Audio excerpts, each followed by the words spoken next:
नमस्कार दोस्तों, आइए जानते हैं आज राजस्थान की बड़ी खबरें। आज की पहली खबर है कि उपचुनाव में हार पर हनुमान बेनीवाल का कांग्रेस पर आरोप। बेनीवाल बोले 4 विधानसभा चुनाव एवं 2 लोकसभा चुनाव जीतने के बाद मिली हार को लेकर हनुमान बेनीवाल ने कहा कि वे जनता के लिए संघर्ष जारी रखेंगे। आरएलपी को हराने के लिए सारे विरोधी एक हो गए। भाजपा कांग्रेस ने मिलकर हमारे खिलाफ चुनाव लड़ा। भाजपा ने धनबल व सरकारी मशीनरी का दुरुपयोग किया, जातीय जहर घोला। हम हार के भी जीते हैं, हमारा वोट बैंक बड़ा है। आरएलपी को पहली बार इतने वोट मिले।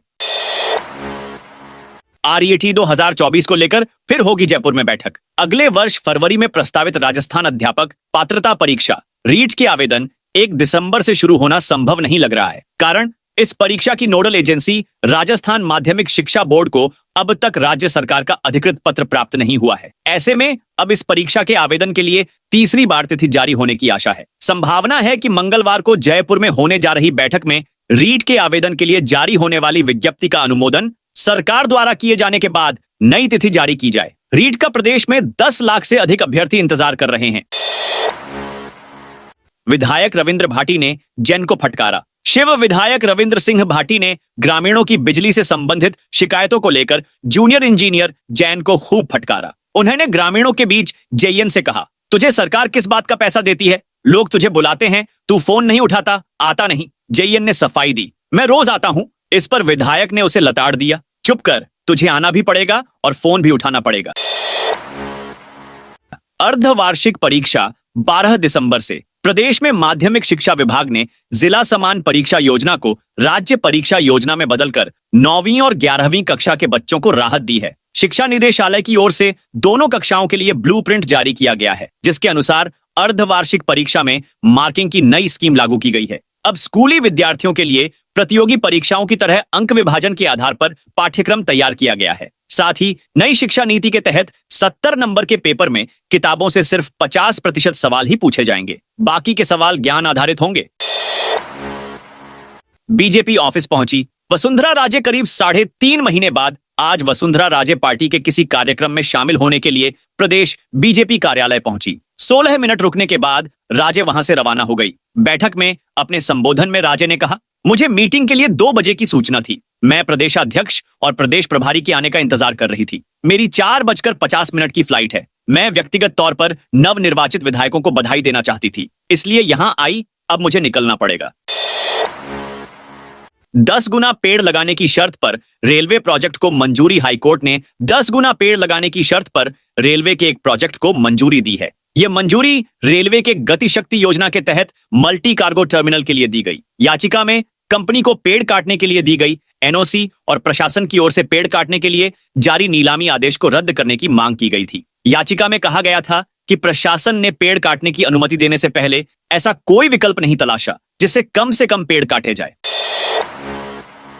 बांसवाड़ा में बायोगैस की 4 यूनिट होंगी स्थापित। बांसवाड़ा में जल्द ही नेपियर घास से बायोगैस बनाई जाएगी। इसके लिए जिले में बायोगैस की 4 यूनिट लगने जा रही है। यूनिट लगाने वाली संस्थाएं किसानों के खेतों में नेपियर घास तैयार कराएंगी और फिर 1000 रुपए टन इसे खरीदेंगी, यानी कि 1 रुपए प्रति किलोग्राम। इसे प्रोजेक्ट से जुड़े किसानों की आय 2 गुनी हो जाएगी। साथ ही बायोफ्यूल बनने के बाद जो कचरा बचेगा उससे जैविक खाद बनाया जाएगा, जो कि बाजार की वर्तमान दर से सस्ता भी होगा। सांसद हरीश मीणा ने इस पर फोड़ा हार का ठीकरा। देवली उनियारा विधानसभा सीट पर कांग्रेस की हार को लेकर सांसद हरीश मीणा ने कहा है कि उपचुनाव में हार के कारणों पर मंथन कर रहे हैं। यदि समय रहते नरेश मीणा पर सख्ती हो जाती तो शायद परिणाम कांग्रेस के पक्ष में होते। हरीश मीणा ने समरावता कांड को भी कांग्रेस प्रत्याशी को हराने की साजिश बताई। उन्होंने कहा कि अभी मंथन चल रहा है, इसमें सामने आ जाएगा कि भाजपा ने निर्दलीय नरेश का उपयोग किस प्रकार किया।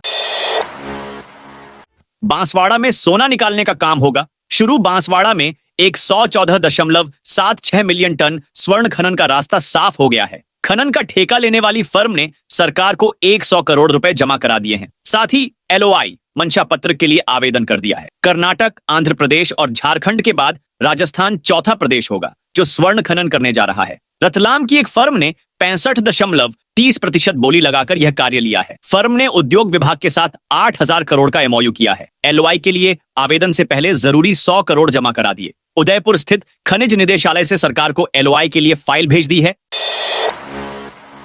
अब 100 वाट का होगा जोधपुर नगर निगम। राज्य सरकार ने प्रदेश के निकायों में जनसंख्या के आधार पर नए सिरे से वार्डों का निर्धारण कर दिया है। इसके अनुसार अब एक निकाय में 35 लाख से ज्यादा जनसंख्या होगी तो ही 100 से ज्यादा वार्ड बनेंगे। जोधपुर की जनसंख्या करीब 13 लाख है। ऐसे में जोधपुर में एक ही निगम बना तो जनसंख्या के आधार पर यहाँ 100 से 15 वार्ड बन सकते हैं। एक ही नगर निगम होने का सबसे बड़ा असर स्वच्छता सर्वेक्षण पर पड़ेगा। शहर की रैंकिंग में सुधार होगा। सरकार की ओर से बजट भी उसी आधार पर मिलेगा। राजस्थान में जीका वायरस से पहली मौत। राजस्थान में जीका वायरस की चपेट में आने से एक मरीज की मौत हो गई। संभवतः यह पहला मामला है जब इस वायरस से राज्य में किसी मरीज की मौत हुई है। जयपुर के प्राइवेट हॉस्पिटल में भर्ती मरीज का 3 दिन तक इलाज चला और तीसरे दिन उसकी मौत हो गई। हालांकि हेल्थ डिपार्टमेंट से जुड़े एक्सपर्ट बता रहे हैं कि मरीज की मौत ब्लड इन्फेक्शन, हेमोफैगोसाइटिक लिम्फोहिस्टियोसाइटोसिस HLH से हुई है। अगले 4 माह तक निशुल्क यूनिफॉर्म मिलना मुश्किल है। प्रदेश भर के सरकारी स्कूलों के 56 लाख से ज्यादा विद्यार्थियों को आधा सत्र बीतने के बाद भी निशुल्क यूनिफॉर्म का इंतजार है। सर्दी में विद्यार्थियों को 2 यूनिफॉर्म की जरूरत है, लेकिन सरकारी योजना अभी तक टेंडर प्रक्रिया में उलझी है। टेंडर की अवधि भी अब तक कई बार बढ़ाई जा चुकी है। 4 नवंबर को खोले जाने वाले टेंडर की तारीख फिर बढ़ा दी गई। गौरतलब है कि निशुल्क यूनिफॉर्म योजना पिछली कांग्रेस सरकार ने नवंबर 2022 में शुरू की थी। माना जा रहा है कि अगले 4 माह तक निशुल्क यूनिफॉर्म मिलना मुश्किल है। पांडुपोल में चलेंगी इलेक्ट्रिक बसें। सुप्रीम कोर्ट की ओर से सरिस्का के संरक्षण को दिए गए आदेश पर अमल को लेकर सरकार ने बैठक की। उन्होंने संबंधित अफसरों को निर्देश दिए हैं कि जल्द से जल्द सेंट्रल एम्पावर्ड कमेटी की सिफारिशों को लागू करें। मुख्य सचिव ने कहा है कि जिन सिफारिशों पर दिसंबर 2024 तक काम पूरा करना है, उन्हें जल्द पूरा कर लिया जाए। पांडुपोल मंदिर तक इलेक्ट्रिक बस चलाने, अतिक्रमण पर कार्रवाई करने, पार्किंग बनाने, गांवों के पुनर्वास की प्रक्रिया पूरी करने के निर्देश दिए गए हैं। गांवों के विस्थापन को लेकर सरिस्का प्रशासन से प्रगति भी जानी गई है। अब पुलिस कार्यालय के चक्कर लगाने से मिलेगा छुटकारा। भरतपुर रेंज आईजी राहुल प्रकाश ने जिलों से रेंज मुख्यालय आने वाले पीड़ितों की सुविधा के लिए एक नवाचार किया है। इसके तहत 1 दिसंबर से त्वरित विशेषाधिकार युक्त और जवाबदेह परिवार तंत्र स्पार्क व्यवस्था शुरू की जाएगी। स्पार्क शुरू होने से अलग अलग जिलों के पीड़ितों को रेंज आईजी से मिलने के लिए भरतपुर रेंज कार्यालय नहीं आना पड़ेगा। पीड़ित सीधे पुलिस अधीक्षक कार्यालय में उपस्थित होकर वीडियो कॉन्फ्रेंस के जरिए रेंज आईजी से रूबरू हो सकेंगे और अपनी पीड़ा बता सकेंगे। इसकी सफलता के बाद इस व्यवस्था को वृत्ताधिकारी कार्यालय से जोड़ा जाएगा। रेंज आईजी ने इस संबंध में एक आदेश भी जारी किया है। किराएदार ने किया गलत काम तो मकान मालिक को भी जाना होगा। जेल राजस्थान के बाड़मेर से एक मामला सामने आया है। यहां पुलिस ने मकान मालिक को आरोपी बनाया है। इन्हें जेल की सजा भी हो सकती है। दरअसल पुलिस ने शनिवार को शहर के शास्त्री नगर में दबिश देकर 2 करोड़ का एमडी बरामद कर 2 आरोपियों को गिरफ्तार किया। आरोपियों के कब्जे से 987 ग्राम एमडी व 189 ग्राम अफीफीम का दूध बरामद किया गया। पुलिस की गिरफ्त में आए आरोपियों के साथ मकान मालिक को आरोपी बनाया गया है। जेडीए के निर्माण कार्य से यातायात बाधित। अपेक्स सर्कल और बालाजी मोड़ पर जयपुर विकास प्राधिकरण जेडीए की ओर से राइजिंग राजस्थान इन्वेस्टमेंट समिट के लिए सड़क, फुटपाथ और डिवाइडर का निर्माण कार्य कराया जा रहा है। हालांकि इस निर्माण कार्य के दौरान लापरवाही से जनता को भारी परेशानी हो रही है। निर्माण सामग्री सड़कों पर बिखरी होने के कारण पीक आवर्स में वाहनों का आवागमन मुश्किल हो गया है। राजस्थान में अगले 4 दिन कैसा रहेगा मौसम? राजस्थान में मौसम बदल रहा है। राजस्थान के कई जिलों में कोहरे का सितम जारी है। तेज सर्द हवाओं के साथ विजिबिलिटी कम हुई है। साथ ही कुछ जिलों में ठंड से लोग ठिठुर रहे हैं। राजस्थान का मौसम 25, 26, 37, 28 नवंबर को कैसा रहेगा, इस पर मौसम विभाग का नया प्रेडिक्शन है कि राज्य में आगामी दिनों में मौसम मुख्यतः शुष्क बने रहने की संभावना है। राजस्थान में रात के पारे में लगातार गिरावट दर्ज की जा रही है। बीते 24 घंटे में सबसे कम न्यूनतम तापमान माउंट आबू में 5 डिग्री दर्ज किया गया। इसके अलावा 8 शहरों में रात का पारा 10 डिग्री से नीचे दर्ज किया गया। अजमेर में गैंग के 5 सदस्य गिरफ्तार। दरगाह थाना पुलिस ने भीड़ भाड़ के बीच चोरी की वारदात अंजाम देने वाली एक गैंग के 5 सदस्यों को गिरफ्तार कर उनके पास से 22 मोबाइल फोन जब्त किए हैं, जिनकी कीमत करीब 6 लाख रुपए बताई गई है। जिला पुलिस अधीक्षक वंदिता राणा के अनुसार गिरफ्तार किए गए आरोपियों में शाहरुख मेव, फैजल अब्बास उर्फ बड़ा गंजा, महर्रम अली, मोहम्मद फैजान और फरहान आलम शामिल हैं। पुलिस ने इलाके में लगे सीसीटीवी कैमरों तथा मुखबिरों की इत्तला पर शनिवार को नई सड़क अंदरकोट में छापा मारकर आरोपियों को दबोचा था।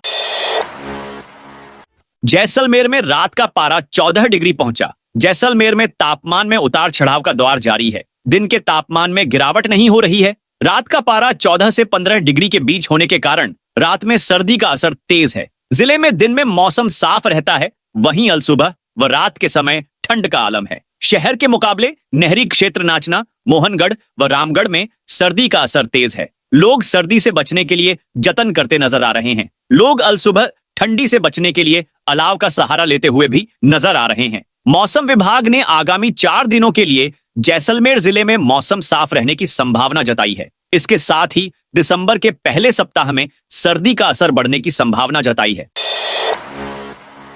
कोटा से ग्वालियर के बीच परीक्षा स्पेशल ट्रेन परीक्षार्थियों की सुविधा के लिए रेल प्रशासन द्वारा कोटा से ग्वालियर के बीच 2 स्पेशल ट्रेनों को एक ट्रिप चलाया जा रहा है। गाड़ी संख्या 0980 कोटा से सोमवार 25 नवंबर को व गाड़ी संख्या 9802 ग्वालियर से मंगलवार 26 नवंबर को चलेगी। इस गाड़ी में 6 स्लीपर, 4 सामान्य श्रेणी कोच, एक SLR एवं एक जनरेटर कार वाले कोच होंगे। मंत्री गजेंद्र सिंह बोले, खींवसर में कांग्रेस का पूरा वोट हनुमान बेनीवाल को गया। मंत्री गजेंद्र सिंह खींवसर ने कहा कि कांग्रेस का पूरा वोट हनुमान बेनीवाल की RLP को गया। वोटिंग से 2 दिन पहले इनकी सेटिंग हो गई थी। मुझे पता लग गया था, मैं इनका गेम प्लान समझ गया था। इसी के चलते मैंने ऐन वक्त पर अपनी मूंछ पर दांव लगाई कि खींवसर हारे तो मूंछ बाल मुंडवा लूंगा, ताकि मेरे व्यक्तिगत वोटर्स को यूनाइट कर सकूं। भगवान ने इज्जत रख ली। विद्यार्थियों को मिलेगी राहत। बोर्ड परीक्षाओं की तैयारी कर रहे 10वीं और 12वीं के विद्यार्थियों को राहत देते हुए शिक्षा विभाग ने सत्र 2024-25 की परीक्षाओं के लिए शाला दर्पण पोर्टल पर प्रश्न बैंक जारी कर दिए हैं। राजस्थान स्कूल शिक्षा परिषद जयपुर के उपायुक्त की ओर से जारी निर्देशों के अनुसार 10वीं कक्षा के 5 और 12वीं कक्षा के लिए 13 विषयों के प्रश्न बैंक जारी किए गए हैं। धार्मिक कार्यक्रम में माहौल बिगाड़ने के मामले में 3 गिरफ्तार। भीलवाड़ा की मांडल थाना पुलिस ने कस्बे में मुहर्रम के मौके पर ताजिया निकालने के दौरान कानून व्यवस्था बिगाड़ने और राजकार्य में बाधा डालने के मामले में 3 लोगों को गिरफ्तार किया है। इन तीनों ने मुहर्रम के दौरान भीड़ में कानून व्यवस्था की अनदेखी की थी। तीनों आरोपियों ने भीड़ के साथ मिलकर पुलिस और प्रशासनिक अधिकारियों के पर पत्थर फेंककर कानून व्यवस्था को प्रभावित किया था। इस मामले में पुलिस ने मुखबिर से सूचना और परंपरागत पुलिसिंग के बाद नामजद 3 आरोपियों को गिरफ्तार किया। चुनाव से पहले बढ़ेगा निगम का दायरा निकाय। चुनाव से पहले उदयपुर नगर निगम के वार्डों का विस्तार करने की तैयारी की जा है। इनमें भुवाणा, बड़गांव, बलीचा, तीतरडी, सवीना और सीसारमा जैसे 34 क्षेत्रों को जोड़कर 30 नए वार्ड बनाए जाएंगे। निगम के मौजूदा 70 वार्डों की सीमाओं में भी बदलाव होगा। इसके बाद नए साल में शहर में 100 वार्डों में पार्षद के चुनाव होंगे। गत जुलाई में इस प्रस्ताव को प्रदेश सरकार से मंजूरी भी मिल चुकी है। इससे पहले आखिरी बार साल 2019 में वार्डों का विस्तार किया गया था। Miss and Mrs India glam का 30 दिसंबर को होगा फिनाले। पिंक सिटी में होने वाले नेशनल लेवल ब्यूटी पेजेंट अन्नता Miss and Mrs India Glam के ऑडिशन रविवार को वैशाली नगर स्थित रोसाडो लग्जरी लाउंज में आयोजित किए गए, जो 30 दिसंबर को अनंता रिसोर्ट में होगा। इस ब्यूटी पेजेंट के लिए देश और राज्य के विभिन्न क्षेत्रों से आई करीब 1500 गर्ल्स ने ऑडिशन के दौरान कैटवॉक की। जजेस के समक्ष डांस, सिंगिंग, मिमिक्री, पोएट्री आदि प्रस्तुत कर शो के फिनाले में अपनी जगह बनाने के लिए दावेदारी पेश की। आधार कार्ड बनाने के समय को बढ़ाने की मांग। जालौर सिरोही सांचौर सांसद लुम्बाराम चौधरी ने इलेक्ट्रॉनिक एवं सूचना प्रौद्योगिकी मंत्री अश्विनी वैष्णव को पत्र लिखकर सिरोही पोस्ट ऑफिस में संचालित आधार कार्ड बनाने के समय को बढ़ाने की मांग की। पत्र में सांसद चौधरी ने बताया कि वर्तमान में आधार कार्ड का अपडेशन कार्य केवल सिरोही जिला के मुख्य पोस्ट ऑफिस में हो रहा है। यहीं नहीं, आधार कार्ड के लिए केवल 20 टोकन जारी किए जाते हैं। विश्वराज सिंह मेवाड़ के राज तिलक की रस्म में विवाद की आशंका। उदयपुर के पूर्व राज परिवार के सदस्य और पूर्व सांसद महेंद्र सिंह मेवाड़ के निधन के बाद अब उनके बड़े बेटे विश्वराज सिंह मेवाड़ गद्दी पर बैठेंगे। चित्तौड़गढ़ किले के फतेह प्रकाश महल में आज सोमवार को दस्तूर रस्म कार्यक्रम शुरू हो चुका है। मेवाड़ राजवंश के 77वें महाराणा के लिए पूरे रास्ते में फूल बिछाए गए हैं। उधर उदयपुर के सिटी पैलेस धूणी दर्शन को लेकर विवाद गहरा रहा है। उदयपुर ASP योगेश गोयल ने कहा, प्रशासन ने मध्यस्थता कराने का प्रयास किया लेकिन सहमति नहीं बनी। सुरक्षा के पुख्ता प्रबंध किए गए हैं। दूसरे पक्ष ने 2 विधिक नोटिस जारी कर बिना अनुमति पैलेस में और एकलिंगजी मंदिर में प्रवेश पर चेताया है। दूसरी तरफ विश्वराज सिंह मेवाड़ का पक्ष सिटी पैलेस में जाने के लिए अड़ा है।